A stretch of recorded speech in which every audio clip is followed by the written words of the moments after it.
you've had such a long life that I would like to hear about it from the very beginning. I'd like to hear like your first memory of childhood. My first memory as a child is of music, classical music. My father played the violin. My mother dearly loved music, although she didn't play the piano, but she loved music. And so that their hope for me is that I would become a musician. And so I was taught to play the violin.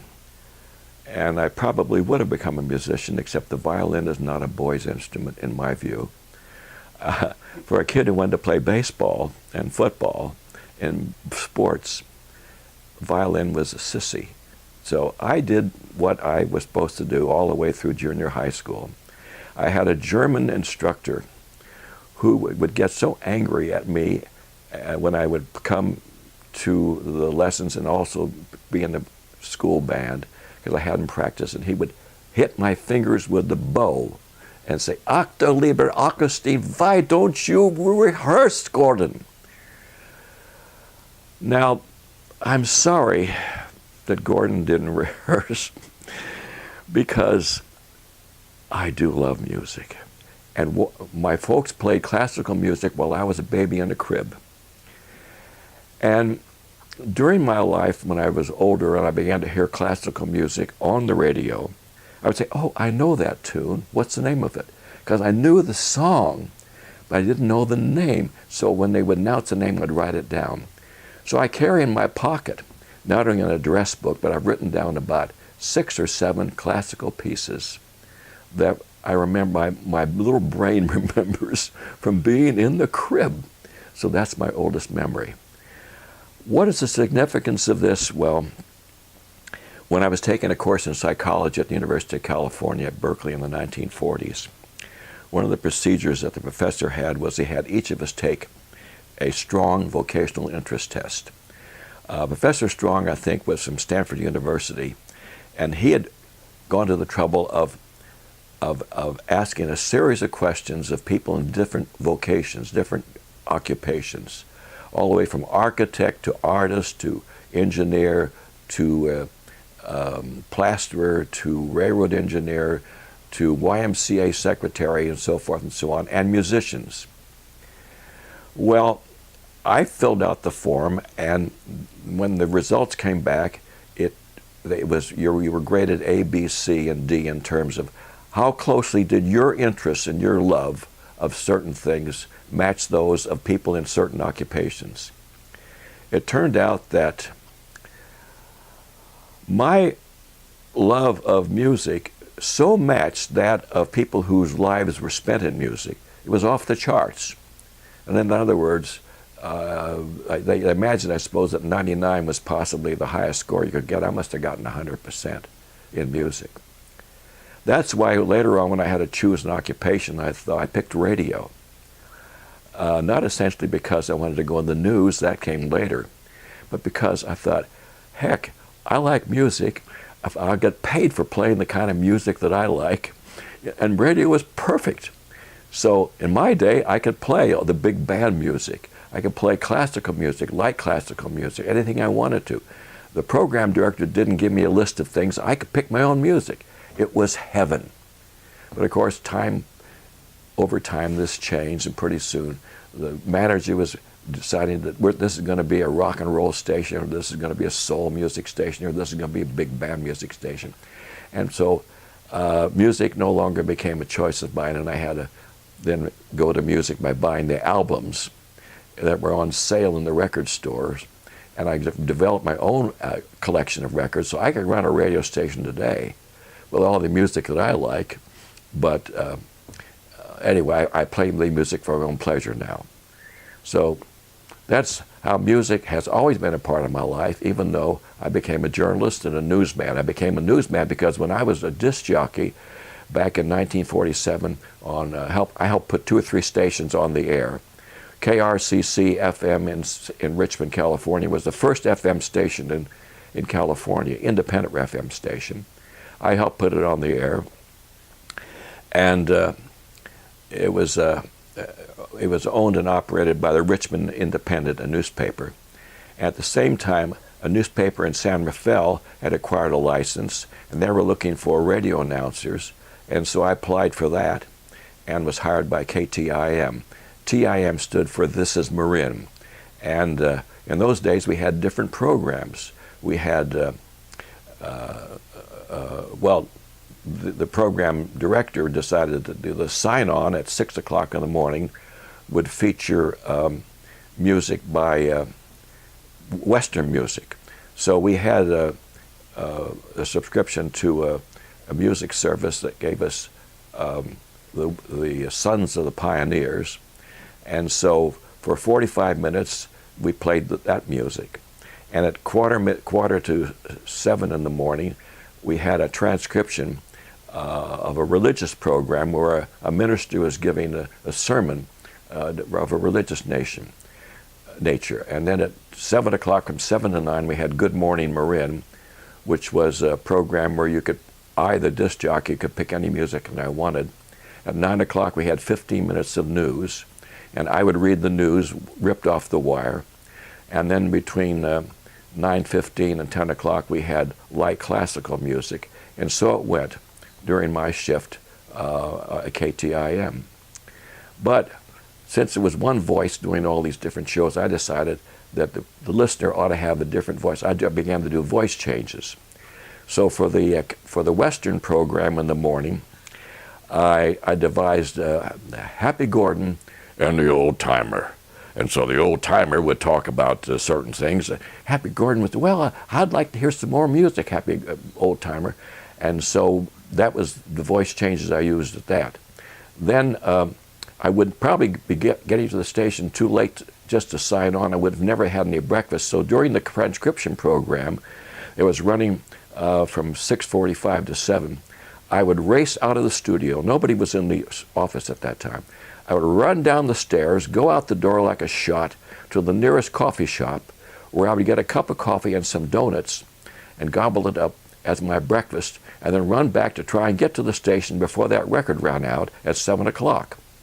So sometimes I'd be huffing and puffing when I would say at 7 o'clock, this is KTIM San Rafael, the voice of Marin. And I was hoping for one thing, and that is the record never got stuck. Because if the needle got stuck, and the minister was saying, Jesus Christ, Jesus Christ, Jesus Christ, Jesus Christ, I would have been fired. Okay, and then at 7 o'clock we had Good Morning Marin.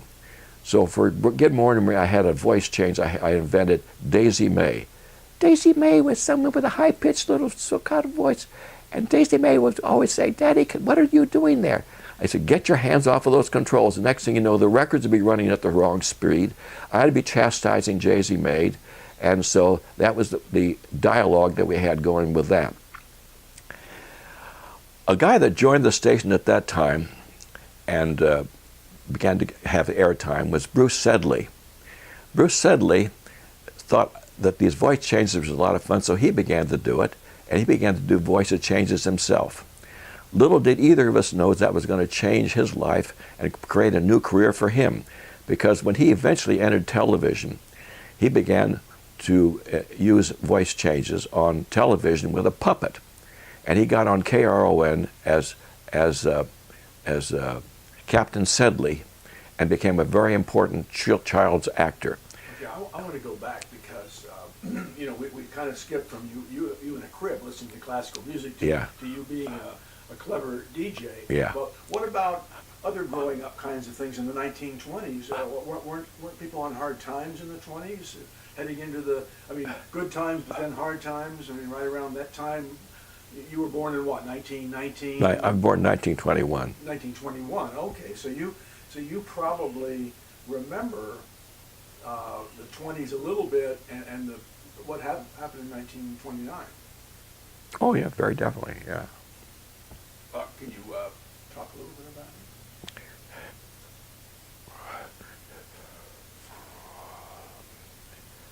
What kind of shape? Well, I remember a few instances when I was 2 or 3 years of age, nothing of any importance, other than what an ordinary child would do, which is you had to learn how to tie your shoes, you had to learn how to bounce a ball, and how to put your own clothes on, and then, wash your own face.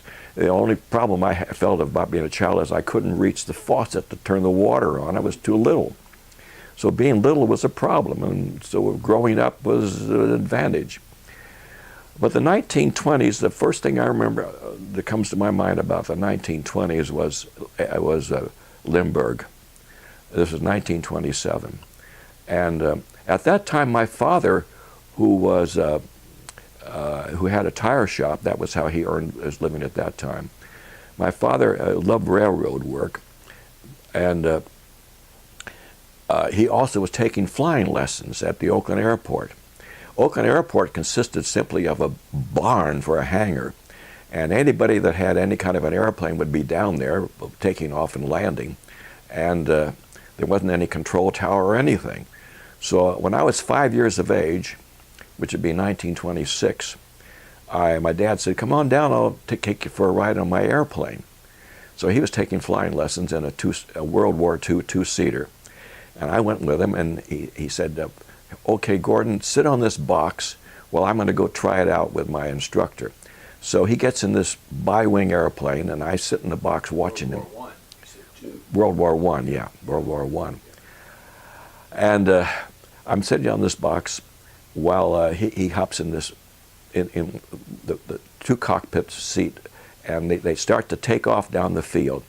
Well, another plane was in the air with a pilot that was a hotshot who decided to do something unusual. He was going to come down and zoom down and then zoom up as my father was taking off. Well, the trouble is he misjudged, and when he zoomed down too low, and as my father's plane was taking off, the two collided. And there was, I seen a crash with my father in the airplane. All of a sudden, all I remember are legs of adults all around me running down to the field to where this crash had happened. And although my dad says stay on the box, I got off the box and ran. I wanted to see my pop. So I remember working my way through all these legs until finally I saw my dad in his airplane outfit with his goggles up, with a big grin on his face, and he had his arms out for me, and he picked me up and said, "I'm okay, son." He said, "When that propeller came at me, I ducked down in the cockpit and it missed." So that was the end of my first flying lesson. But the thing is, the following year, of course, Limburg flew the Atlantic, and that was big news. And I remember some of the first cards or pictures that I collected were pictures of Limburg standing by his plane, the Spirit of St. Louis. And Limburg, after he completed the flight, also was so popular that he not only, was greeted by the President of France and by the President of the United States, but he flew to airports all over the United States to greet the people, including he came to Oakland Airport. And although I didn't go with my father to see him, my dad did to go down to see Limburg. Now, the 1920s, what I remember about the 20s was the music. I just loved the music of the 1920s because we had the radio on all the time. Since I loved music, the radio was always on. And today, it's still some of my favorite music. As far as other things of the 1920s, the crash, of course, was in the news. I was, in those days, reading the Oakland Tribune funny pages. I paid hardly any attention to the big news on the front page. But I did like the newspaper because the newspaper had a variety of things. It had poetry, it had cartoons, it had crossword puzzles, it had short stories about Uncle Wiggily. And on the weekends, both the Oakland Tribune and the Post-Inquirer, the two daily papers in Oakland, had children's sections. And the children's sections encouraged children to send in their drawings and their poetry and their stories. And if you were published, you often got a prize. So that's what got me starting drawing and writing, to win prizes. And I got prizes from the Oakland Tribune, and the Post-Inquirer would pay $1 if you wrote and published enough stuff in their Saturday newspaper and the children's page. If you got 4 stars for your good work, then they would pay you $1 for every submission.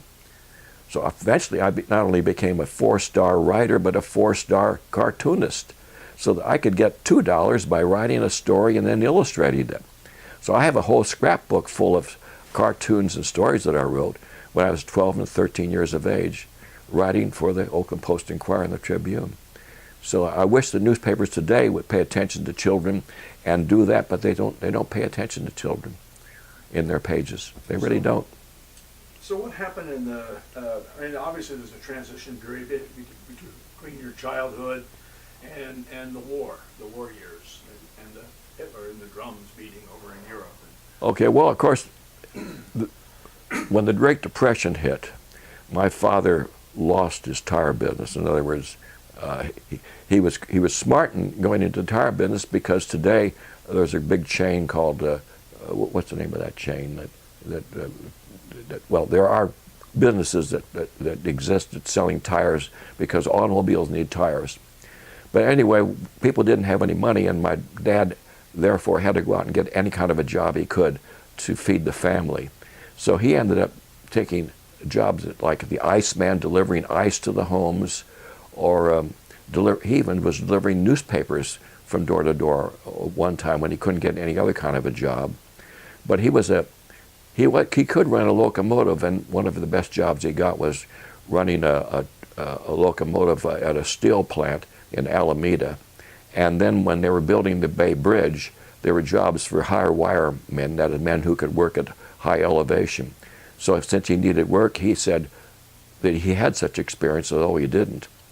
So he laughed afterwards, because he said that when I had to climb up the ladder to the top of that bridge to go to work, he said, I held on to the handles of that iron ladder so tight you can still find my fingerprints on it. But the other men saw him kind of walking shakily on these beams and thought, Greb's going to fall off if we don't do something about this. So I said, Greb, you know anything about bookkeeping? He said, yeah, I used to be a bookkeeper for the Southern Pacific before the World War I. And when he joined to leave for the war in France, he gave up his job. So they made him a bookkeeper and put him in a little house that was halfway up the side of the Bay Bridge, and that's what he worked for quite a while to earn a living. But anyway, my dad, by working every odd job he could find, got us through the Depression until Roosevelt gave us the New Deal and Works Progress Administration, where my dad would work with other men clearing out the brush in creeks. And what he got out of that was a good case of poison ivy, poison oak. Now, the war. Let me just go back to the WPA and all that. Today we think everything was great back in the 30s. Roosevelt saved all the people, created jobs, and everybody thought it was okay. Whereas today we have a giant group of people who think people should pull themselves up by their bootstraps, and survival of the fittest and social Darwinism. But it really wasn't that way in the 30s, right? It absolutely, the idea that you can pull yourself up by the bootstraps is balderdash. I recommend that you read the book by the New York Times writer Russell Baker.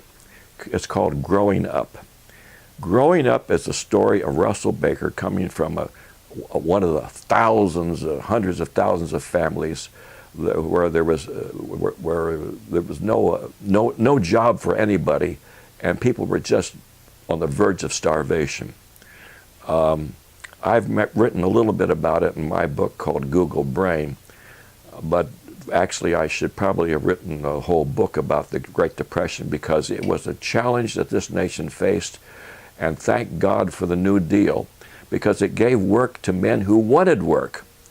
Men were not, my father, for example, would not accept charity. He wanted to earn his keep, and therefore, as a proud person, he represented all the working men that I knew that did not want charity. That was embarrassing and a terrible admission of defeat.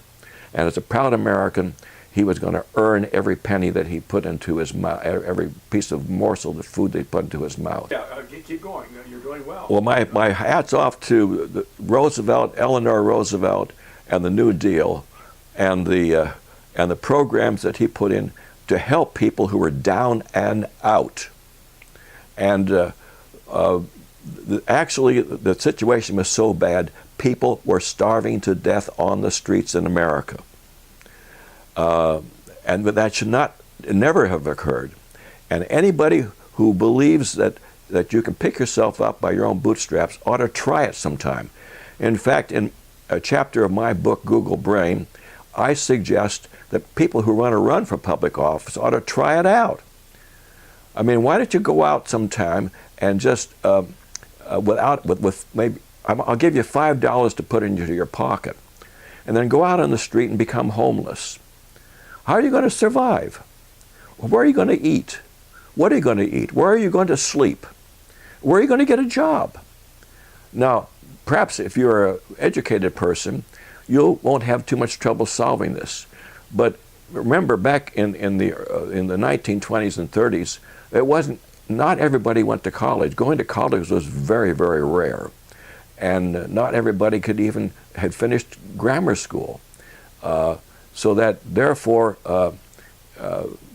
today, with our education program, perhaps people could figure out more ways to do it, to survive. But I really feel that conservatives who say that people who are on welfare are there because they want to be on welfare have never been poor. They don't know what it's like to be hungry. Tighter shot here. Wait a minute. You're good here on this. You're wearing the right stuff. Let me just make sure I'm carefully focused because I want to change the subject here. I want to talk about the war. That's exactly the subject I want to segue to. So go ahead. Dun-dun-dun-dun, Hitler's marching again. Well, if I were going to talk about war, I want to tell you how I first became acquainted with war. It was when I was a little boy crawling on the floor.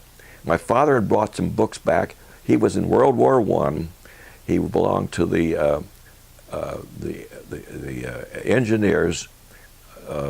He volunteered, and after April the 6th, 1917, when we declared war on Germany, my dad soon volunteered to the 18th Engineers, and he was shipped to France, where he was in charge of the railroad, not in charge, but he was one of the sergeants who was seeing to that the railroad system operated properly to keep the troops supplied on the front lines. He nearly died because during the epidemic, the flu grade epidemic that killed hundreds of thousands of people, he got the flu. Fortunately, he gives credit to a French lady with whom he was living for having, taken care of him while he was deathly ill. But fortunately, he came home safe and sound from the war, had spent one day in Paris, and was so loved what he knew about Paris, because my dad was a historian, that he wrote an article about it, which was published in the Oakdale newspaper about his experience of being in Paris. When he came home, he brought some souvenir books, and I happened to be crawling around on the floor looking at these books as a little boy, and while I didn't read it, I looked at the pictures. Well, they had pictures in there of, one of the pictures that still is in my mind, is of a ship that's turned over, and you see the belly of the ship just sitting there in the water about to sink, and all these little dots are on top of the belly of the ship and in the water. I suddenly realized those are human beings, and they are dying because this ship has been torpedoed. And in this book they also had pictures of the trenches and men who had been shot and killed in the trenches. So it wasn't like what the movies were showing us.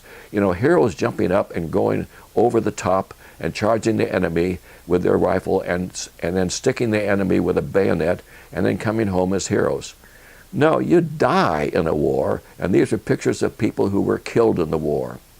And so I very early on thought, well, if a war is necessary, you got to fight it. but there's nothing heroic about it. There's nothing romantic about it. And if possible, we should avoid war. At the same time that I got these feelings, I was going to the movies every Saturday, seeing what Hollywood was producing, and they were producing lots of pictures of the heroes dogfighting with their airplanes, and that's what I wanted to be in the next war. I wanted to be a pilot of one of these Spads, fight the enemy, the Germans, in dogfights in the skies over Europe. Because actually, some of the movies were shot near the Oakland airport by Howard Hughes. I think Hell's Angels was, and I lived close enough to the airport I could almost see these airplanes diving while they were making the movie. So I was conflicted. I mean, on the one hand, when war did finally come, I did try to join the Air Force, but they wouldn't take me because I wore glasses. But that doesn't mean that Hollywood didn't work up my patriotic spirit, but it certainly did. At the same time, though, I knew that war was a catastrophe and should be avoided, especially after World War I.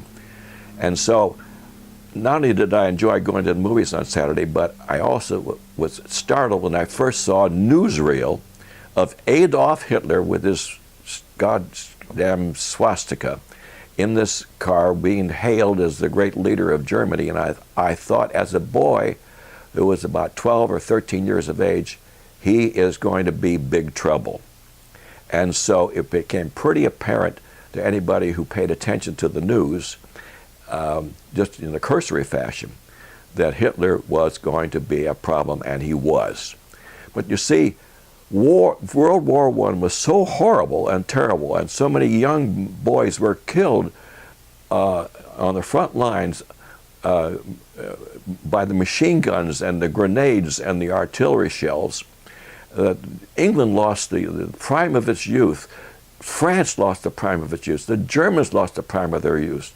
When I was taking a course in physics one time in high school, the man happened to point out that the man who had done a lot to contribute to the table of elements was a young Austrian who was killed in the war. Of course he was German, but he was a brilliant man, and the Germans had brilliant young men that were killed, as did the Allies. It's just a useless slaughter to have another one. I was against our getting involved in a war in Europe, and so were the Europeans. And this, what Hitler took advantage of, is the hope and the need for peace, until finally we couldn't take Hitler any longer, and we were forced into that war. And once we were forced into that war, we had to win it.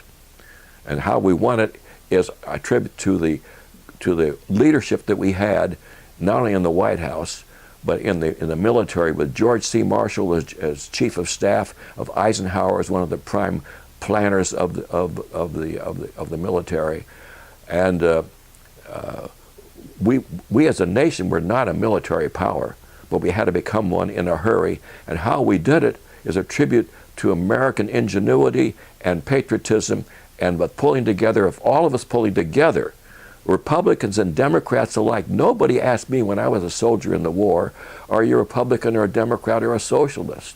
We were Americans. And that's how we should think of things today. As Americans, we should pull together and not be so antagonistic as though the other person in the other party is an enemy. That's ridiculous. Now, if I can segue, this is all good stuff, I want you to watch this. We can segue. So it's the 1940s. You've got college. You've got war. You're Colonel Greb. You're student Greb. What happened at that time that put you in uniform? I mean, were you in school? They took you out of school. What really happened? Well, before just September 1st, 1939, when Hitler invaded Poland, and the British and the French had warned Hitler that if you do any such thing, it's going to be, we're going to go to war with you. Hitler defied these two nations because he knew pretty well they weren't really militarily prepared.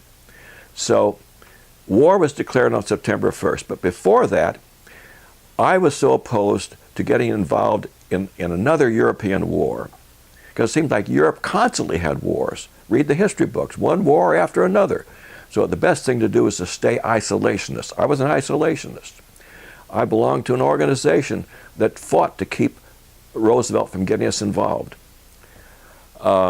until a few months before Pearl Harbor, I finally saw the inevitability of it.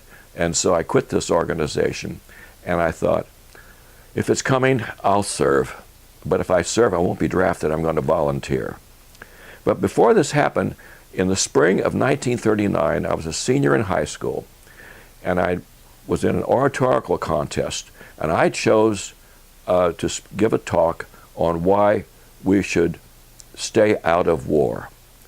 And at the same time, one of my classmates, a little Japanese American girl, Lily Kawahara, her speech also was why we should stay out of war, because she saw the possibility of our going to war with Japan. The thing is, when the judges came to making a decision as to who should win the oratorical contest, they decided it was a tie. Lily Kawahara, the little Japanese American, and Gordon Greb, the alphabet soup American, because I'm actually, my background racially goes back to the English, the Irish, the French, and the Germans. All the people that used to fight each other are in me. But there was a time during the protest movement in this country when the kids were saying, "Make love, not war." And all I say is, thank God my German ancestors married the French rather than fought them, and my British ancestors married the Irish rather than fighting them, and here I am. So make love, not war is my motto for everybody. Now, I joined I tried to get into officer training as a student at the University of California. First, I tried to join the Air Corps, and no, with glasses, couldn't do it. I tried to be an officer in the Marine Corps. I memorized the Marine Corps hymn, "From the halls of Montezuma to the shores of Tripoli. I'm going to be an officer." No, they were too particular. They had so many volunteers for the officer training program that anybody that wore glasses, nope. Same thing with the Navy. I thought, well, one of my ancestors was an admiral in the British Navy, Admiral Bembo. Nope. Officer training is not for you in the Navy because you wear glasses. So the only thing left for me to join was what they called the Enlisted Reserve Corps. You weren't going to become an officer, you were going to be an enlisted man, but what the heck, it would be a volunteer. So I thought, well, maybe they won't take me because of my glasses. My eyes are so bad. So I happened to be sitting in the reception room while other people were in there having their eyes examined. I could see the chart with the big E and the rest of it all. And with my glasses on, I could read the whole thing. So as I sat there, I memorized the chart. So I took my glasses off and I put them in my pocket where nobody could see them. And I walked in and sat down. And so the optician or the ophthalmologist said, "Okay, son, what can you read on that chart?" I said, "I can read everything." "Well, read the line that you can read." I said, "I'll read the bottom line." So I ran off the bottom line from memory, and he looked at me, and he said, "Son, where did you put your glasses?" I said, "What do you mean?" "Well, you wear glasses, don't you?" Well, he said, "Never mind, you don't have to answer that. I know they must be in your pocket because I see the indentation in your nose of where you have had glasses. So put them on, let me see what you can read." So I put them on, and of course, I could read everything. He says, "Okay, you're in." I said, "Okay." He said, "The Army doesn't care if you wear glasses." Hooray! I'm in the Army. So that's how I volunteered and eventually was called up to service with hundreds of other classmates at the University of California. And just by a stroke of luck, my very best friend from grammar school, a kid named Jack Corbett, he and I, when we were inducted at Monterey, and were taught first thing you're taught is how to make a bed. Then you were taught a close order drill.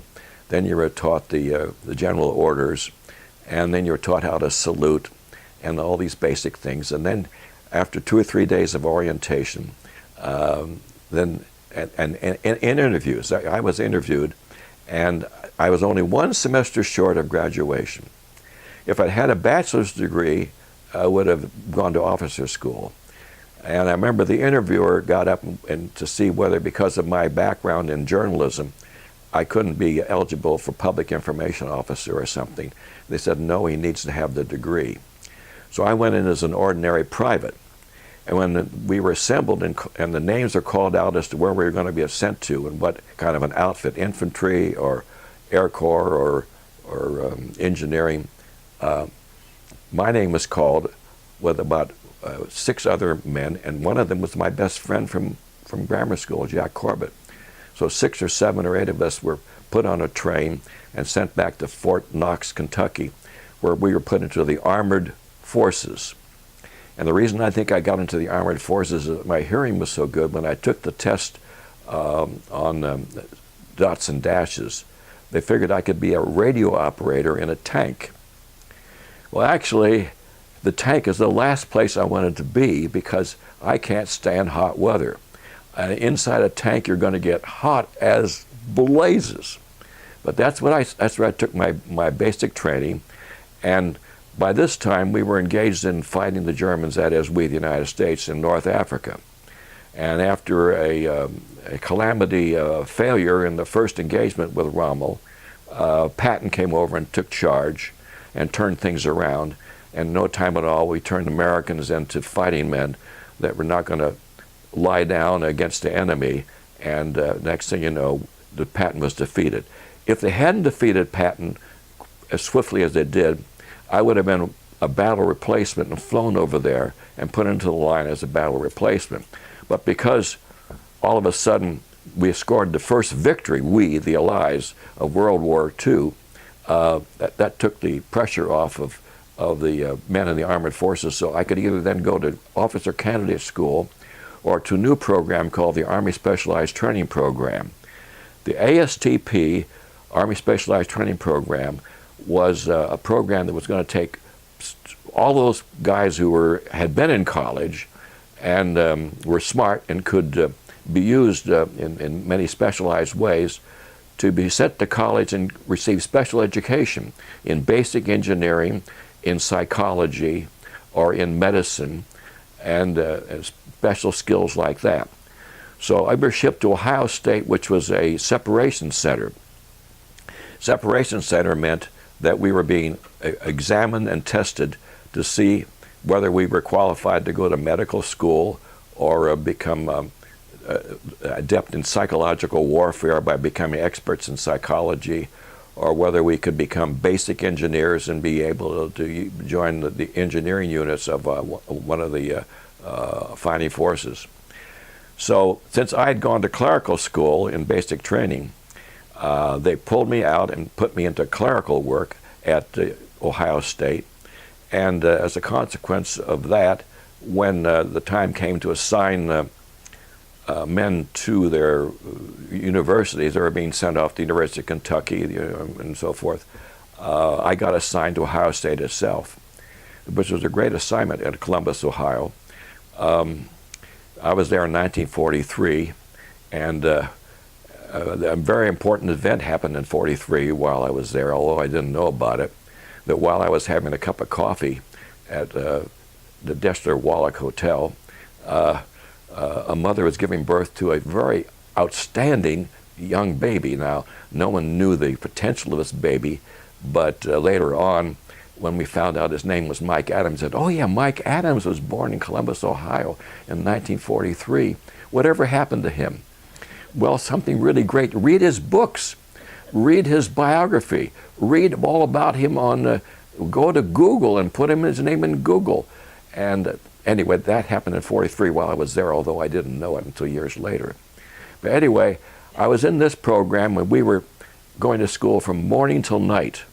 We were put into a fraternity house, and in order to move from the fraternity house to the campus, we were marched.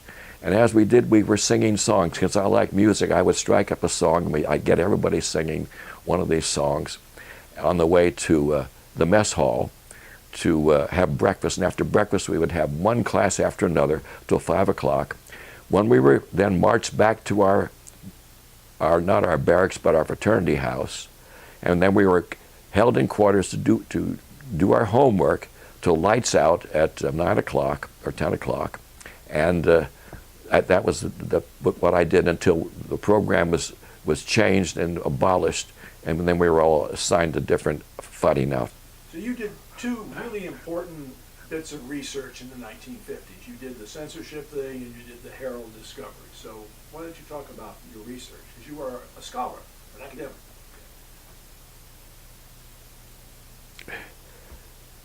Are we starting right now? Yeah, sure.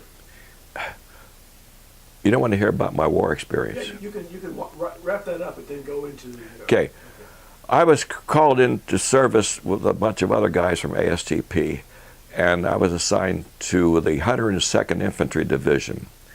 Eventually I got into Company I's 3rd Battalion, 405th Infantry, 102nd Division, which was a fighting outfit, the Ozark Division it was called. And we were training in Texas. And I'd had the flu at Ohio State over Christmas vacation and hadn't fully recovered. So by the time we had to pack up and get on a train to go to Texas, I was still recovering from the flu. This was an important fact because when I finally joined the outfit in Texas and we were assigned to our barracks and on our rifles and stuff, we were sent out on maneuvers. And during the early weeks that we're there, and I got caught in a rainstorm and got soaked to this, the skin in rain, which apparently must have triggered the weakness in my body because I began to have severe headaches. So I went on sick call, and sick call meant you go to a dispensary where you meet not a doctor, but it's usually a sergeant who is a medic. And when I told him I had persistent headaches and didn't feel well, he gave me some aspirin and sent me back to duty. And I took the aspirin and for my headache, but I got so disabled that finally I couldn't get out of bed. And we lived in these, we slept in these 2-tier bunks, a guy on top and a guy on the bottom. So all I knew was I got awfully thirsty, and there happened to be a drinking fountain that I could stagger to drink some water, but that was the only water I got. So my buddies, Jim White and Cyrus Juster, who had been at ASTP with me, when they saw that I was sick, they said, "Oh, we'll cover for you." So at roll call, when they called out the names, they called out Greb, someone answered for me, and so I wasn't reported as absent without duty. But I didn't seem to recover, so my buddies decided they better tell the top sergeant.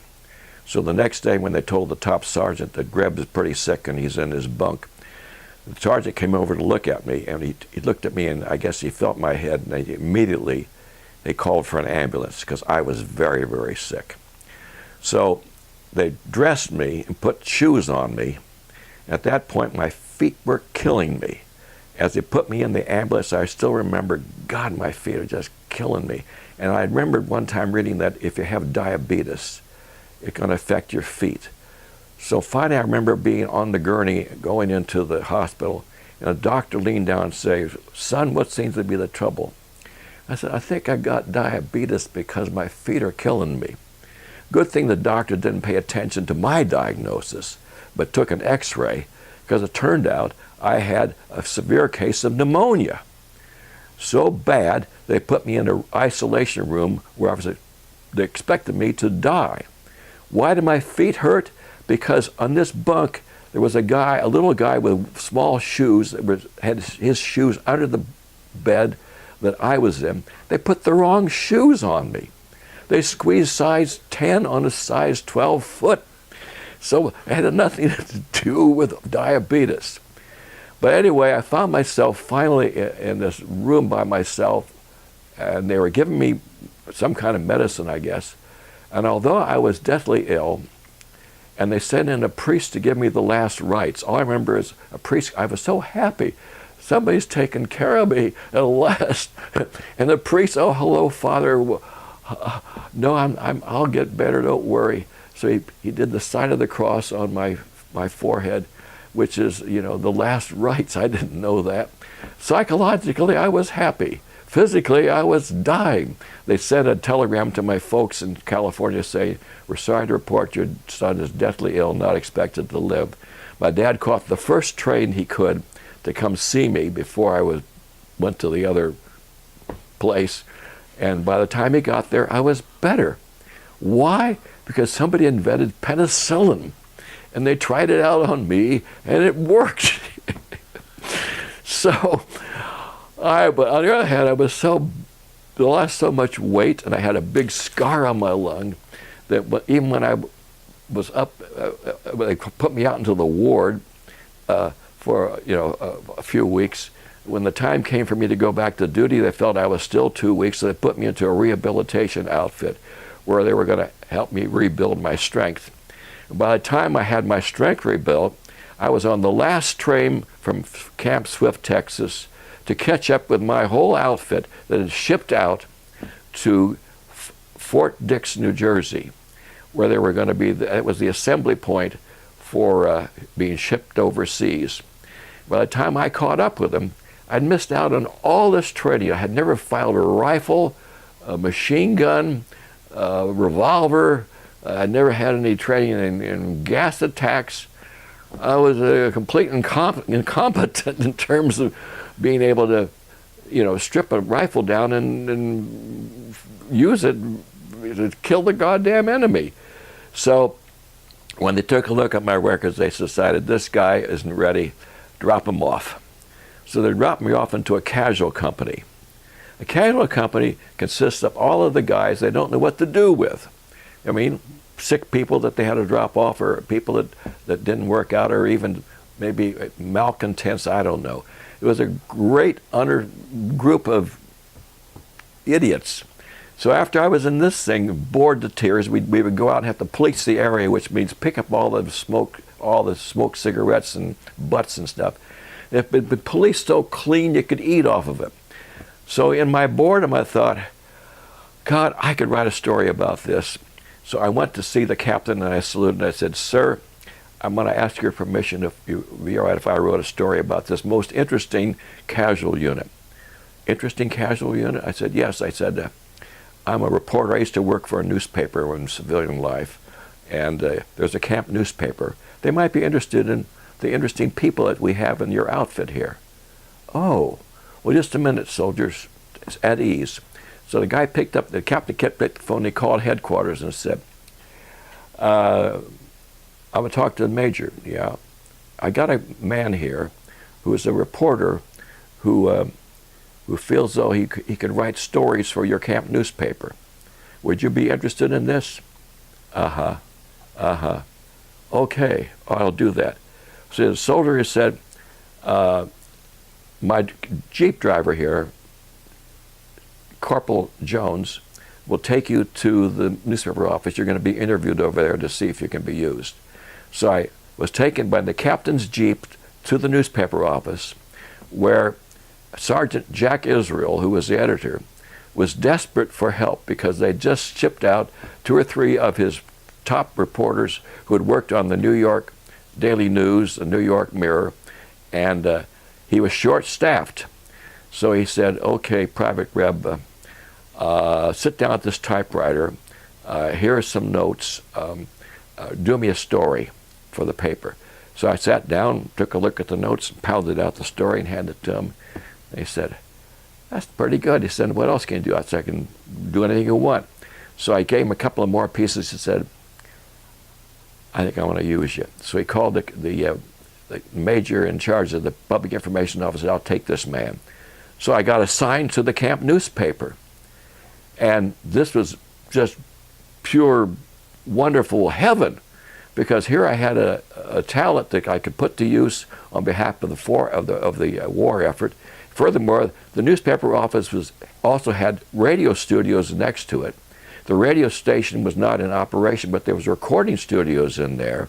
And since I'd done some radio work before I went into the Army, I ended up actually running the controls and recording some programs in the recording studios. And by the time my service ended, I was editor of the newspaper. And so I ended up not only writing and publishing, but going to Philadelphia every week with a copy and with my editor, where the paper was published. And I got acquainted with Philadelphia and with the YWCA, the YMCA, and had a really wonderful last year in the military before the war ended. Jack Israel, when he was discharged, he'd been overseas and he had more points than I did. He went back to advertising in Philadelphia. He wanted to hire me to stay in Philadelphia and work for him. He liked my work so well. And for a time I almost did. But then I decided my place is to go home and finish my college degree and get on with my life. So I got discharged in Fort Dix, New Jersey in March of 1946, caught the train home, and then went back to Cal to finish my degree and go back into newspaper work and then radio work and eventually education. Okay. So you finish Berkeley and you go to Minnesota, right? Yes. Well, okay. Maybe a little bit about that, but then get into your thesis research. Well, when I was at Berkeley taking print journalism, I was interested in radio. So when others were doing their term papers on newspaper journalism, I always asked the professor, can I do mine on radio? So I think I was one of the first persons to go to the radio stations to find out how they were doing radio news. Well, they weren't doing radio news really. What they were doing was just ripping wire copy off and reading wire copy. Or the station that I did respect was KPO. I think had a 3-man staff, but they were still not doing any local news. They were just more or less preparing wire copy. Anyway, I did a term paper on that. And so a friend of mine that also had been in the military, Dave Hauser, and been on a weekly newspaper with me. I got on a weekly newspaper after I graduated from high school.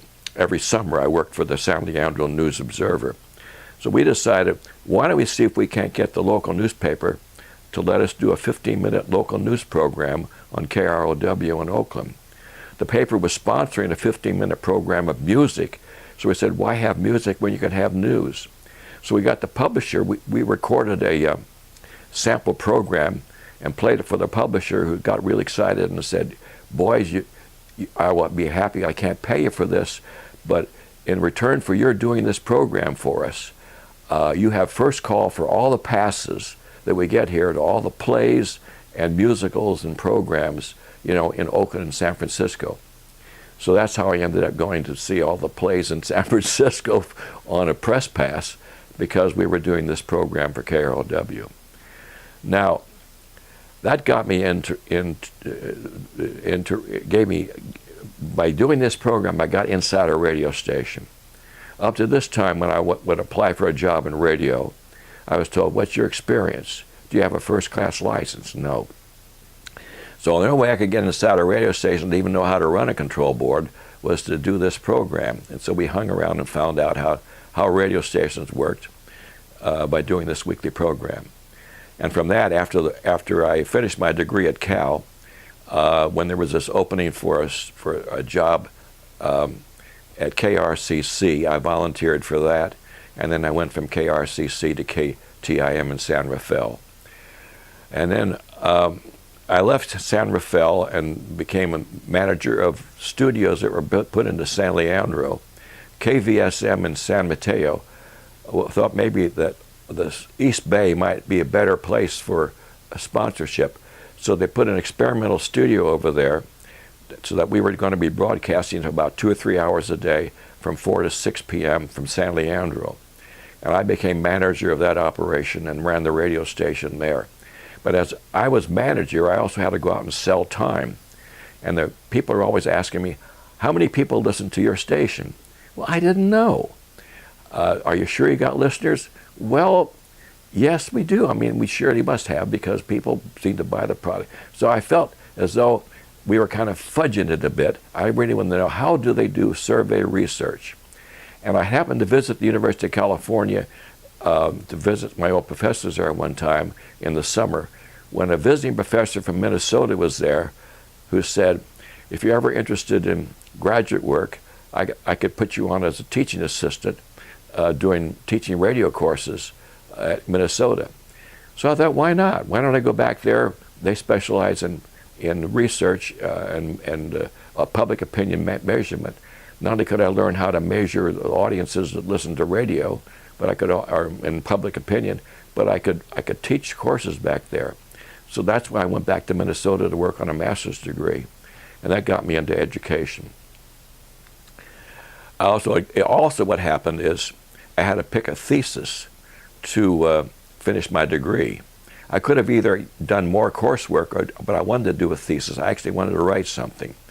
So when the problem what subject to pick came up, I thought I want to do something that's going to do something more than just gather dust in the library shelves. I want to do something significant. And then all of a sudden I remembered that when I was at Fort Dix, New Jersey, I had published a story on the front page of the newspaper based upon something that had appeared in the Ed Sullivan column in a New York paper. Ed Sullivan mentioned that a movie featuring Edward G. Robinson was not going to be seen in either New York, the state of New York, or Pennsylvania because censorship boards had censored this movie. Well, I happened to notice that in the movies that were being shown at Fort Dix, on the Fort Dix Post theaters, Scarlet Street, which was the movie being banned, was going to be seen at our camp. So I put that in the front page, Scarlet Street, which is being banned in Pennsylvania and New York, can be seen in Post Theater number 6 at 8 o'clock Tuesday night. Well, what happened is all the soldiers that were coming back, this was in 1946, we were discharging 3 million men a day at Fort Dix, New Jersey, the largest separation center in the country. You had all these overseas veterans in from Europe and Italy and India and the Far East, having fought for freedom overseas. They can't see this movie if they go home to New York and Pennsylvania. The hell with it. They're going to see it at Post Theater number 6. But so many showed up and demanded to get in that they had to call out the military police because the guys were about to riot. So I don't know what they did. The military police quieted them down. Maybe they were promised to keep running the movie or a second showing.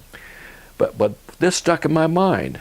Why are movies being censored in America when we have a First Amendment?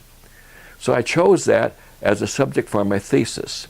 Well, when I announced this to my advisor, he said, you better talk this over with Professor Fred Siebert, who's visiting us from the University of Illinois. He's not only a lawyer, but he's a full-time professor, and his specialty is the law of the press. So Dr. Siebert said, Gordon, you better forget about it. This movie censorship has always been heard by the Supreme Court, and they ruled unanimously in 1915 that movies were a form of entertainment that could be censored. It doesn't come under the First Amendment. Well, Gordon Greb happens to be a stubborn guy. And since I really believe in the U.S. Constitution and Bill of Rights and the First Amendment, I decided, well, the Supreme Court's got to change its mind. I'm going to find out why the Supreme Court ruled the way it did. I'm going to find out why we can't get the Supreme Court to change its mind.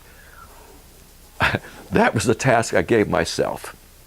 And since I'd completed all of my coursework, I went to the library at Minnesota and began to go through everything I could find about movie censorship and what was being censored and why. I did all my research there, and then I caught the train back to California, to where I lived in San Leandro.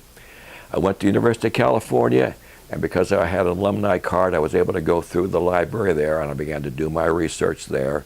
I began gathering all the information. And then, by stroke of good luck, there was a job opening. I needed a job for a teacher of journalism and radio at San Bernardino Junior College in Los Angeles. Perfect, because that put me within striking range of Hollywood where I could do more research. And that's what I did, more research. Like 20 seconds is going to be up. Go well, I got on the faculty at San Bernardino as assistant to the president. And I had free time on the weekends to drive to Hollywood, which was, you know, a couple hours away. And I went to the Academy of Motion Picture Arts and Sciences, and they had an excellent library material. And by this time, I had gotten a lot of material, not only on movies that were censored, but on the law and the Constitution, this Constitution here of the United States of America and the Bill of Rights. And so I had my research all done by the summer of 1948, 49. And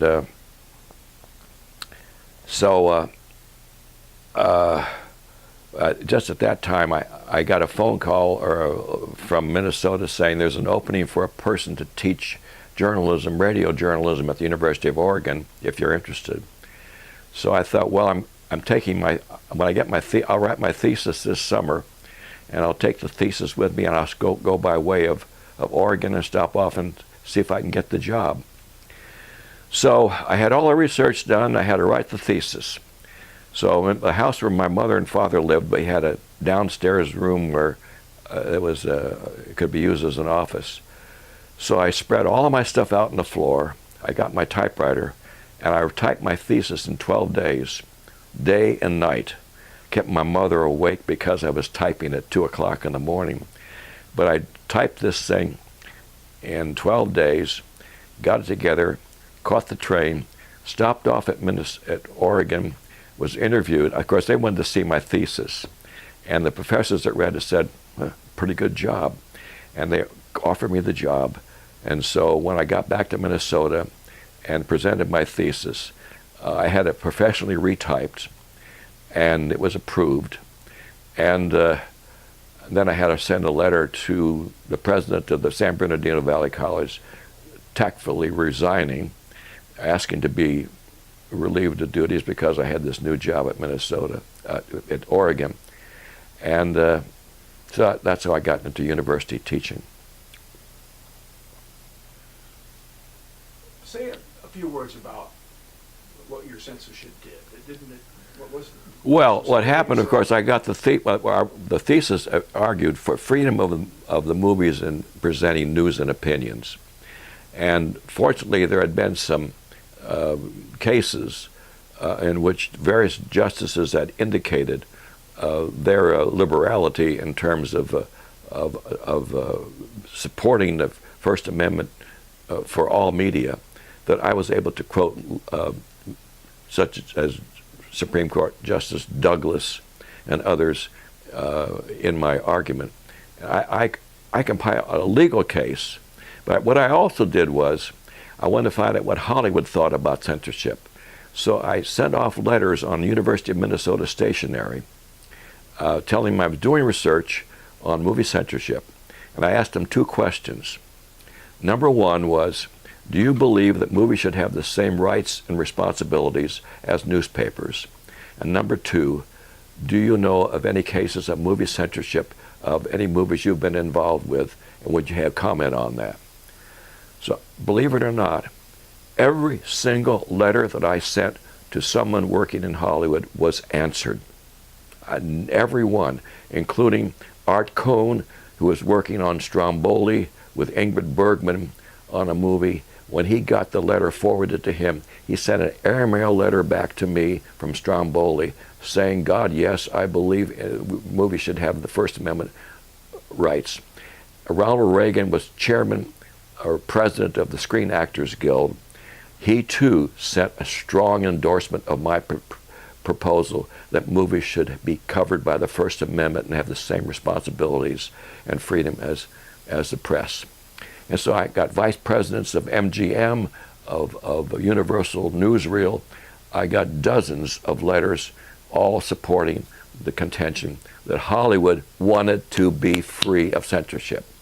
It so happened that this was excellent for my thesis, but at the same time, the Supreme Court had, on previous occasions, when Hollywood had appealed for a reversal, had turned the lawyers down. So I I finished my thesis in 1951, and in 1952 I found myself at Stanford University in a doctoral program in political science. And while I was there, having a terrific education in political science as well as journalism, which was my minor, a newspaper story came out that the Supreme Court had, after many years, accepted an appeal on a movie censorship case out of New York. And when I saw this, I thought, this is it. This is the case where we've got to win freedom for the movies. And I mean, the case was a loser coming out of New York. And so I thought, maybe my thesis will help. So I sent an airmail letter off to the distributor and said, I've done research on this. I believe in freedom of the movies. If you would like, I'll send you my thesis. He notified the attorney. The attorney was a man named Ephraim S. London of New York, who sent me an airmail letter. That's how things were done in those days, because airmail would go almost overnight. And he said, let me have it as soon as you can. I sent it to him airmail and then heard nothing more. But I did tell a few of my colleagues who were graduate students at Stanford that of my interest and my, my admonition that movies should not be censored. And one of them happened to be a reporter for the Palo Alto Times. So with this kind of background, about 3 months after I sent my thesis off to Mr. London in New York, Dode Winslow, who was a reporter for the Palo Alto Times, phoned me and said, Greb, he said, you've done it. What? He said, your case has been held, seen and ruled on by the U.S. Supreme Court, and you've won. I said, we've won? I said, how close was it, 4-3, 5-4? He said, you won't believe it. It was unanimous. Unanimous? It was 9-0, striking down movie censorship, in this particular case on the grounds of sacrilegious. The Catholic Church had decided the movie called The Miracle was an affront to the precepts of the Catholics, an embarrassment, and they had used its pressure to get the Board of Censors of New York to ban it. I happen to be a Roman Catholic, and here I am thinking for myself and saying, I'm sorry, but the church is wrong on this thing, that in a democracy, a secular government should prevail when it comes to freedom of speech and freedom of thought and freedom of assembly and freedom of the press. And so the Supreme Court agreed with me. And furthermore, I wrote to the attorney and said, can you tell me was my thesis of any value or any use? He wrote back and said, your thesis was invaluable. And he gave glowing terms of how it not only was it useful, but he said specifically, I still believe it's remarkable that someone who is not an attorney could have had such a clear conception of the issues involved. So he felt as though I'd done the work of an attorney in how I presented my thesis. And then I wanted to know, then I wrote another, said, can you tell me specifically of how it was used? He wrote back and said, yes, he said, I can tell you in one case, in the oral argument, one of the justices was quoting Morris Ernst, who had, in his book had said, you know, Hollywood doesn't really mind having a certain amount of censorship because if it's banned in Boston, it sells the movie. Is that true? And so my attorney, London, could say, gentlemen, may I call your attention to an authority from Stanford University who has thoroughly researched not only the issue of movie censorship, but he has surveyed the key figures in Hollywood, from motion picture movie studio executives to writers and screenwriters and members of the Screen Actors Guild. And totally, completely, all of them say censorship should end. And so he said, thanks to you, I was able to confront this particular issue and prevail. And so that's how my research and my survey of Hollywood helped carry weight with the U.S. Supreme Court. And I feel as though I did tip the scales in favor of the First Amendment. And that, to my mind, is one of the finest achievements of my life. I'm very proud of it. I want to remember time that challenged me to find out something because someone hadn't put it there, which means it's history that was going to vanish if I didn't do something about it. I had some time to spend in San Francisco when I was a graduate student at Stanford University, studying population projection on behalf of a professor of public administration in the Stanford University Political Science Department. His name was Robert Walker. And Walker wanted to advise the Stanford University people how to use their land, which could not be sold according to the will left by by Leland Stanford. So population projection was my assignment, and that's a specialty of the U.S. Department of Census Bureau. So I had an appointment to see the director of the Census Bureau in San Francisco, but I had 2 or 3 hours to kill in San Francisco, so I thought, well, I think I'll go over to the library at Civic Center of the California Pioneers and check up on what records they've got about my ancestors, Tom and Sarah Bembo, who came from England, first settled in Illinois, and then crossed the plains in a covered wagon to California. So with a couple of hours to spare, I talked to the librarian there. We began to go through their index files and their directories and stuff. And despite their persistent efforts to look up the name Benbow and covered wagon and overland journeys, they couldn't find one single mention of my pioneer ancestors. So I had to leave without learning anything and go see my interview at the U.S. Census Bureau. But this bothered me, and I thought, if they're not there, then I'm going to find out on my own, if I can, what happened and write a story and put it into the library. So this became a challenge, and the challenge was, what can you find out about an ordinary person? This man was a farmer. He didn't belong to the Rotary Club, the International Club or any. He was not a politician. He wasn't a mayor, or he was just a dirt farmer who grew a family of children and had horses and cows and stuff. And began my research by sending off letters to the libraries at the University of Missouri, Illinois, California State Library, and asking the question, do you have any information on Thomas and Sarah Bembo? Well, I sent these letters off at Christmas time, went off on vacation. When I came back, I had about 12 letters in my mailbox, response to these queries. I opened them, and every single one said, sorry, we don't have anything, except from the state of California, the state library, they had some information. They had information from the 1880 census about Thomas Bembo, who lived in Irvington, Washington Township, California. What did they know? They knew how many cows he had, how many horses, how many chickens, how many hired hands, how much wheat was harvested, how much corn. They knew everything about the agriculture, because there's an agricultural census as well as a regular population census. So I thought, well, if we can find out about the chickens and the hogs and the donkeys and the cows and the horses, surely I can find out something about the man himself. So I found out there'd been a weekly newspaper published in Irvington, California, a very small town of maybe 500, 600 people at the most. But this was in southern Alameda County at a time when Oakland didn't amount to much either, back in the 1870s. There was a weekly newspaper that was published for 5 years. So I found out they had copies at the University of California Library.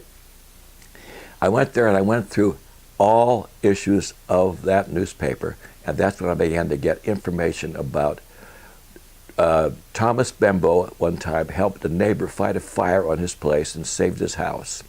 There was on the sports page stories about the little baseball teams that my grandfather belonged to called the Saints. And I began to piece together bit by bit from newspaper articles and then from occasional contacts with people.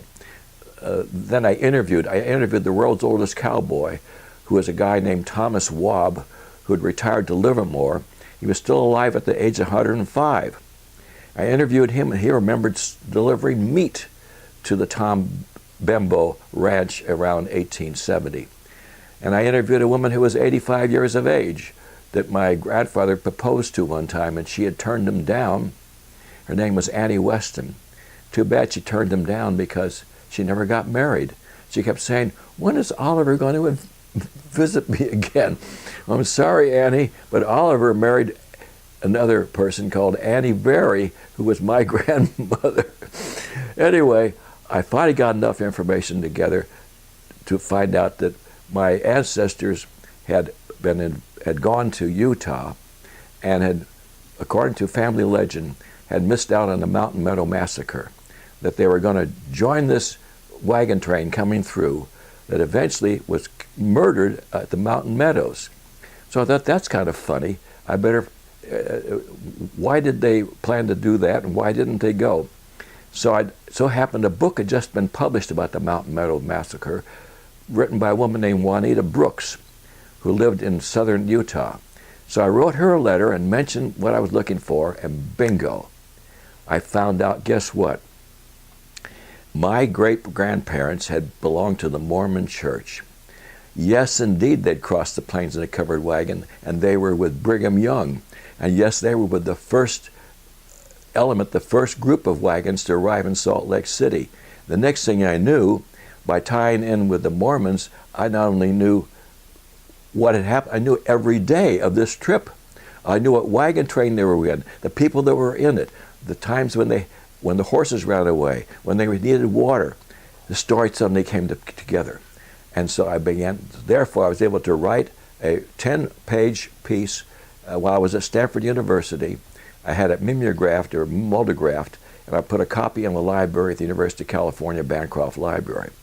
That was my first real serious attempt to research something and get results, and it gave me the confidence later on to tackle other more difficult jobs when it seemed impossible because they've been overlooked or neglected by historians, which leads me to the discovery of Charles David Herrold. Now, who exactly was Herrold? Well, by this time I was on the faculty of journalism at the University of, San Jose State University was then San Jose State College.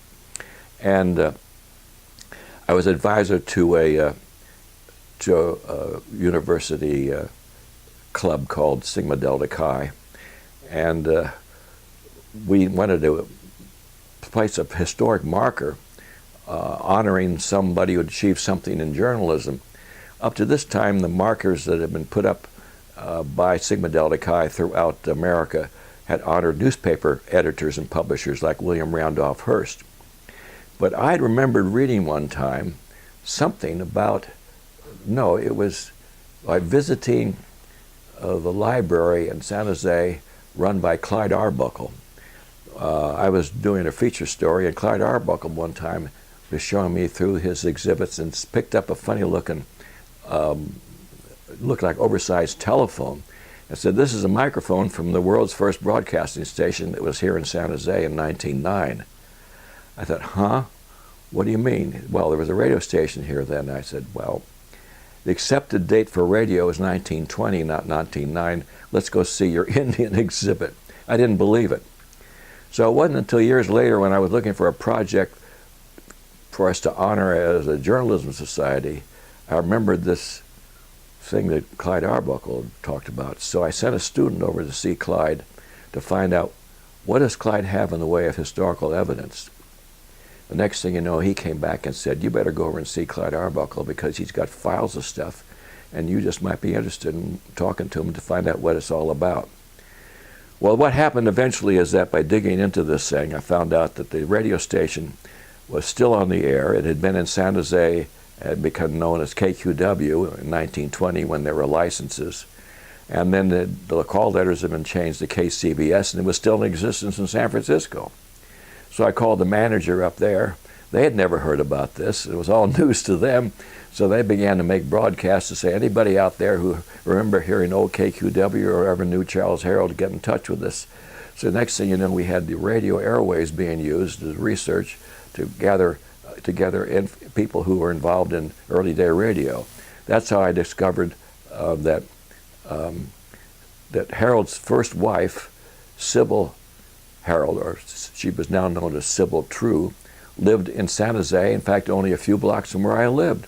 So I grabbed the tape recorder and went over and interviewed her and found out that she'd been on the radio as early as 1913 or 14, doing one of the very first record programs, playing music that suited the people that were tuned in, little hams that were listening on their crystal sets. And she called it her Little Hams program. So then she said, you ought to talk to Ray Newby. Well, where is Ray Newby? He lives in Stockton. So I grabbed the tape recorder and went all the way up to Stockton and interviewed Ray Newby, who had been Herrold's assistant. So this eventually led to gathering all kinds of information and having a great celebration in 1959, which was the golden anniversary of broadcasting. We had a parade down First Street with marching bands and dignitaries from the mayor to senators and congressmen riding in the parade, and news stories all over the Bay Area. And in fact, CBS even was congratulating KCBS on its anniversary. Arthur Godfrey was congratulating it from Hawaii. The news correspondents were congratulating the anniversary from their bureaus in Paris and London and Tokyo. And I thought, wow, look what happened when a researcher digs into a possible story and finally gets the evidence that it really happened. So eventually it led to my publishing an article in the Journal of Broadcasting, requests for more information for many years until a professor joined the staff at San Jose State who was interested in radio by the name of Mike Adams. And Mike saw the plaque that we had placed on the building downtown, the Garden City Bank building, asserting that radio's first station was in San Jose, and he'd never heard of this before. So he got in touch with me, and he wanted to see the evidence. The next thing you know, we're collaborating, the two of us, because we're both radio enthusiasts, on this story about early broadcasting. And Mike dug into it and began to gather new information on his own, and I began to gather more information. The next thing you knew, this material was used by Mike to do a TV documentary, which was seen all over the nation. I think it was called Broadcasting's Forgotten Father. And I not only did my piece, which originally I called the radio's first station. They was renamed the Golden Anniversary of Broadcasting. It came out in 1958-59 issue of the Journal of Broadcasting. And we eventually, Mike and I, did a book called Charles David Herrold, the Inventor of Radio Broadcasting. And that's always makes you feel good when you find something and or can confirm it, and then you find there are lots of people out there say, oh yeah, didn't you know?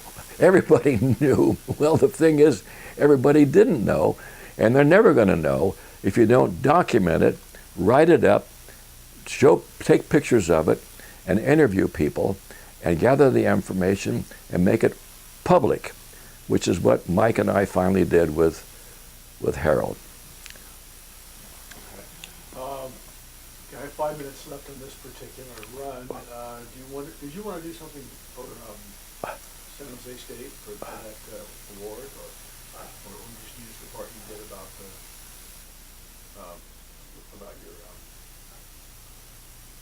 your thesis? Well, the thing that Bart wrote is just a nomination. I haven't won anything. Oh, okay. So it's it's very premature to make any claims there. I could talk about San Jose State, though, if you want. Okay. 5 minutes. Yeah. When my GI Bill ran out at Stanford University while I was working on my doctor's degree, and my wife became pregnant with our first child and had to quit work, I needed some money. I mean, I didn't have enough money to even pay the tuition for another term. Actually, I had done all the coursework necessary for the degree up there, but I had a couple of things to tidy up, which would be the foreign language requirements. You had to learn a reading knowledge of French and German. I needed to take some courses in that. And then I think I had to take 1 or 2 courses extra in my minor, which was in journalism. And when I opening occurred at San Jose State, and by this time I'd taken a job in radio news at KSJO. KSJO was a nice job, except it tied me down, except for 2 weeks vacation every year, and I needed more time in that to be able to take the few necessary courses and the studies for the complete the degree. So when Dwight Bennell and I got together, I'd interviewed him a number of times on the radio. He saw an opportunity to bring me in on the faculty to develop what was then our radio curriculum. But I saw television coming in, so I said, Dwight, it should be radio and television. We should finally get some equipment in this area as soon as possible. So Dwight brought me in to teach a 1-unit course in radio news, and before the year was out, I had expanded that into a full-fledged program where we were offering courses in radio and television news and offering it as a specialty in journalism, and eventually it became a degree program. So that was February 1956. I began teaching for the first time at San Jose State, and by the time of the fall term, Dwight had enough openings for courses on the faculty that I was brought in full time. I continued working as news director at KSJO for another year. I was able to use the radio station as a laboratory for the students that took radio news until we got a new building and new facilities actually built on campus that enabled me to do the radio and television production work right there in our own facilities. But to begin with, when I began to offer radio news, none of the stations in San Jose, except the one that I was with, had any local news. They were all rip and read wired news operations. Television had only one station in San Francisco that had 15 minutes of news in the afternoon, and the others didn't have any local news. So when I was predicting to Dwight Bennell that was going to be a big future for television news, I mean, I wish I had been stock I was advising that you buy, because I would be rich. Because what happened, of course, is that today television news is not only in existence, but you've got stations that are 24-hour a day, all news channels on television and even radio. In fact, KCBS itself, which was founded by Charles Herrold, is an all-news station. Anyway, at San Jose State, my job was to make a program that would enable students to be able to, when they graduate, get a job in the industry. So I always kept in touch with I kept my membership in the Radio Television News Directors Association. I was well known to the news directors of the radio and TV stations throughout California by going to the conventions and so forth and luncheons that they had. And in the early days, I'd even take my students in my car up to San Francisco, and we'd sit in the control room to watch them do KPIX 15 minutes of news or KRON 15 minutes of news, just to see what it was like before we got our own studios. So the policy of journalism has always been, you learn by doing. You just don't read a book and learn how to write term papers about it. You read a book, and of course you read about the history and the development and the principles and so forth, but you also learn how to do it yourself by actually doing the product itself. So my students were always doing daily radio news, and in some cases daily radio 5-minute television shows as their experience, and they would do their internship in the summer. And it got to the point of where the stations in California always wanted interns from San Jose State because our students would go to work at the minute that they showed up. Stop this 20 minutes and start again at another 20. You've had an illustrious career, and I'm sure you're happy about it. Do you have any regrets? I have a regret that I didn't learn to play the violin. I was in the school orchestra in grammar school and junior high school, and I enjoyed sawing away with my violin. I really regret I didn't learn to play the piano. But I think if I'd learned to play the piano and gotten into music, my whole career would have gone off in a different direction. I would have probably been very happy with it, but it wouldn't be what I did. What I did is I got into radio because I loved music. And then when I was doing disc jockey work back in 1956, 57, I thought, this is a lot of fun, but is there going to be a place for me when I'm wrinkled and old and bald? And I thought, no, I think this is a young man's business. Maybe news would be a good thing to specialize in. And since I had worked on newspapers, it was easy for me to convert and start writing radio news and to be a newscaster and a news director, which was a good choice because, as it turned out, radio became a very important source of news for the people, and eventually so did television. So when I built the program at San Jose State, I served a need, and it still does to this very day. Is there anything else you want to say? Got your stories. Almost. We probably have quite a bit. More stories? No, I mean, maybe you don't have. Well, I'm proud of my graduates, for one thing. I mean, I've always felt that the success that I can really claim is right out there with my students. I have students now that are I'm so proud of them, that have done remarkable things. They became foreign correspondents. I remember a student, Mike Johnson, came to see me when I was his advisor, and he wanted to substitute taking a course in Russian instead of some other course. I thought, you want to take a course in Russian? Why? He said, well, I just might be able to use it someday when I'm a journalist. I said, fine. If you want to do it, do it. Well, what did Mike Johnson do? He not only became editor of the student magazine, of which I was an advisor, he became an editor of the Spartan Daily, with which I was closely associated. But when he graduated, he got a job with the Associated Press. And when the Associated Press knew that he knew some Russian, they sent him to Moscow. And he never came home. He was the correspondent in Moscow during all the great upheavals of Stalin dying and new regimes coming in and all of that stuff. And then he transferred to the Paris bureau of AP, and he ended up marrying a French girl. He's still there in Europe, but he's been a great reporter, one of my finest reporters out of the program.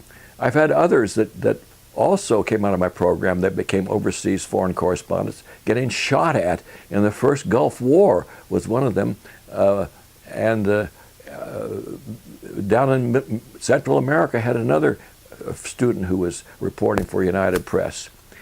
And on the national scene, I've had my graduates become news directors of stations in Maine and California, Ohio, and one of them, Bill Knowles, became a bureau manager for the Associated Press for Washington, D.C. In fact, during every election, Bill would show up in California because he was there with a film crew covering one of the candidates for the presidency, either the president himself if he was running for re-election or the opposition candidate. And he'd always stop by and say hello. And eventually, Bill and I became such close friends that when he decided the time had come for him to leave the stress and strain of daily journalism, and he wanted to become a teacher, I managed to tell him how he could get into education, and he became a professor of journalism at the University of Montana. Eventually became not only professor of journalism, but head of the department, and he was elected head of the faculty at the University of Montana. So I could go on and on. Valerie Dickerson Coleman. Valerie Dickerson was her maiden name when she was a student of mine. She was a young black girl who walked into my office one day and sat down and said, do you think there's a place for me in radio or television, Mr. Greb? I took a look at her and I said, well, I think there's a place for you, but all of my students have to be professionals. And that means I'm going to demand of you what you'll be required to do when you're on the job. And so therefore, if you measure up to what I ask you to do, and some of these things are going to be difficult, and you're going to do a lot of work, I think there is a place for you. But there's a challenge that you've got to meet. if you think you want to do that, then you're welcome to the program. So she signed up, and guess what? She became another one of my very best students, because she was there during the turmoil of the anti-Vietnam War. And she was there when we had protests against the Marines, against the Air Corps, against the recruitment of people for Dow Chemical. And we had police on campus throwing tear gas bombs to try and break up the crowds. My students were right in the middle of it. In fact, one time, the situation at San Jose State got so rowdy and noiseless and dangerous that Channel 11 called and said, "Can you give us some coverage on that?" We said, "Yes, we can." So Channel 11 got rid of all the programs that were being broadcast that day, opened up its facilities to us, and with my students out there in the crowds with tape recorders and telephones, we're covering this thing. And I was in the looking out the window of the engineering building, and for almost 3 hours solid, we were covering the Dow Chemical demonstrations for broadcast live over Channel 11. Word got to San Francisco, and Mel Wax of KQED, the public broadcasting station, called and said, "We hear you've been doing some great work covering the riots at San Jose State. Did you get any tape of that?" I said, "We got the whole thing taped." He said, "Could you cut it down to a half hour for us?" I said, "Let me call my technicians to find out." So I called Glenn Pensinger and Bob Reynolds, who are the key guys that were in the control room all the time we were doing this. And I said, "Do you think we could get a half-hour show ready for Channel 9? And they said, "Yeah, I think we can do it." I said, "We'll cut the film and you write the script." So instead of going home when this thing was over at 4 o'clock, I got to my typewriter and worked with Bob Reynolds and Glenn Pensinger, and we were able to cut the thing down to 35 minutes, and then we had to hop in the car and rush off to San Francisco to get it on the air at 10:30 at night. And we still hadn't had all of the narration dubbed onto the film. So as I rushed into the studio, I said, "Where's the announce booth? I need the announce booth to do the narration." So as the thing was being fed out live to the whole of Northern California, I was in the announce booth ad-libbing and doing the narration for the parts that were not done before. And everybody was tuned in because they were promoting it all evening long. And the next day, everybody was pleased, both the pro and the con. And they said, "Can we see it again?" And my answer was, "Yeah, when we get it finished." I still had to go back to the studios and get Pensinger and Reynolds to put me in the booth there so I could finish the narration. But that's how you did things when you're doing history in a hurry. That's what journalism is all about. History in a hurry. And what is news? There's a technical name that you have in the textbooks. News is, something that tells you about who, what, when, why, and how, and all that. I say news is the answer to the question, what happened? For example, I was teaching journalism back at Minnesota one time when all of a sudden I talked overtime because the bell didn't ring. So I said, "Why didn't the bell ring? Go find out." And when you go find out what happened or why something didn't happen, you got a news story. As you see, I'm enthusiastic about news. It's fun to do news most of the time, not always. Sometimes it's tragic. Okay, I think that's about it, isn't it? I don't care. I keep on talking for another 6 hours. Well, is there a bit of advice? You as the Renaissance man, do you have some advice? Give me a minute to think about that. Okay. Sure. Well, my advice to anyone who wants to be well educated is to learn how to write, and that means that I approve of your taking courses in English composition or history if you're writing a good accounts of history, and of course journalism, because journalism is current events, and current events often turns into history, and it's who, what, where, when, why, and how are the essentials. But if you can write, it means you're going to write about something. If you're going to write about something, you have to find out. So it means you're going to be able to ask good questions and to figure out where the answers might be. And that means you may sometimes have to get it by interviewing people in person, or you might have to get it out of books. There was a time when, you might not ask the right questions if you didn't have the background. For example, one of the requirements that is made of an undergraduate today, has always been so if you got a liberal education, is you should know something about political science, sociology, history, English, literature, foreign languages, if possible Latin and Greek, ancient history, current history, anthropology, all those things, including economics. I had to take a course in money and banking at the University of California. I thought, why am I taking a course in history and money and banking? But I took it. And you want to know what happened? It led to my uncovering a tremendous story when I was a news director at KSJO in San Jose. Money and banking taught me, in those days at least, that the Federal Reserve System requires that banks contain a certain level of cash on hand to meet the needs of people that come in and want to cash a check. So banks make their money by loaning out money. So how much money are you able to loan out? If you're loaning out 90% of the money that's on deposit, you only got 10% cash reserves to handle the customers that come in. Or in case of a crisis, when all of a sudden they want a lot of money, you may not have the cash on hand. So banks love to have more and more depositors, because the more depositors they have, the more they're able to meet this cash reserve, which usually might be higher than 10%, it may be 20 or 30%. But that can be raised or lowered by the Federal Reserve. When I was at KSJO, it was a time when they were tightening the money, which meant that banks were supposed to keep a higher reserve. They were anxious to have deposits.